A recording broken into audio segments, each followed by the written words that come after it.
पालकमंत्री डॉक्टर पंकज भोयर यांचं मी मनापासून अभिनंदन करतो, मनापासून त्यांना शुभेच्छा देतो। आणि हे शिबिर राज्याचे लोकप्रिय मुख्यमंत्री देवेंद्र फडणवीस साहेबांच्या वाढदिवसानिमित्त त्याचं औचित्य साधून या ठिकाणी केलं होतं। खरं म्हणजे एक विजनरी आणि अभ्यासू मुख्यमंत्री म्हणून ते काम करतायत आणि म्हणून मी पंकज भोयरचं अभिनंदन करतो। अजितदादा पवार यांचे आज वाढदिवस आहे, त्यांनाही मी शुभेच्छा फोनवर दिल्यात। अजितदादा देखील अतिशय शिस्तीने काम करणारे आमचे उपमुख्यमंत्री आहेत, वेळेवर खऱ्या अर्थाने सगळ्या गोष्टी ज्या आहेत वेळ पाळणारे आणि वेळेवर उपलब्ध होणारे, अतिशय शिस्तबद्ध असं काम करणारे अजितदादा यांचाही वाढदिवस आज आहे, त्यांनाही मनापासून शुभेच्छा देतो आणि पत्रकारांना पण शुभेच्छा देतो।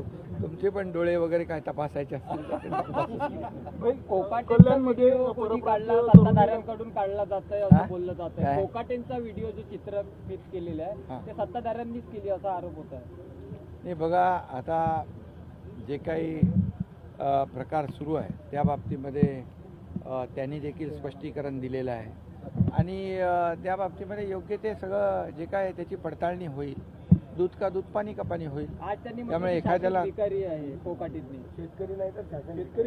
शेतकरी आमचा अन्नदाता आहे, मायबाप आहे आणि म्हणून बळीराजा हा कायम सुखी, मगाशी मी भाषणात देखील म्हणालो, चांगला पाऊस पडू दे, बळीराजाला सुखी होऊ दे, चांगलं पीक येऊ दे आणि म्हणून नेहमी आम्ही बळीराजाच्याच साठी परमेश्वराकडे प्रार्थना करत असतो। आणि जर असं मला वाटतं तुम्ही त्यांनी जे काही काय म्हणाले, त्यांनी असे म्हणाले की शेतकरी भिकारी नाही, सरकार भिकारी आहे असे ते बोलले। असं तर मला वाटतं ते मंत्री महोदयांनी बोलू नये, बोलले असतील तर बोलू नये। त्यांचा राजीनामा घेतला तर महायुतीकडून आता त्यांचे पक्षाचे प्रमुख अजितदादा आहेत आणि मला वाटतं एक जे काय बोलले ही वास्तवता काय, वस्तुस्थिती काय ती पाहतील ते।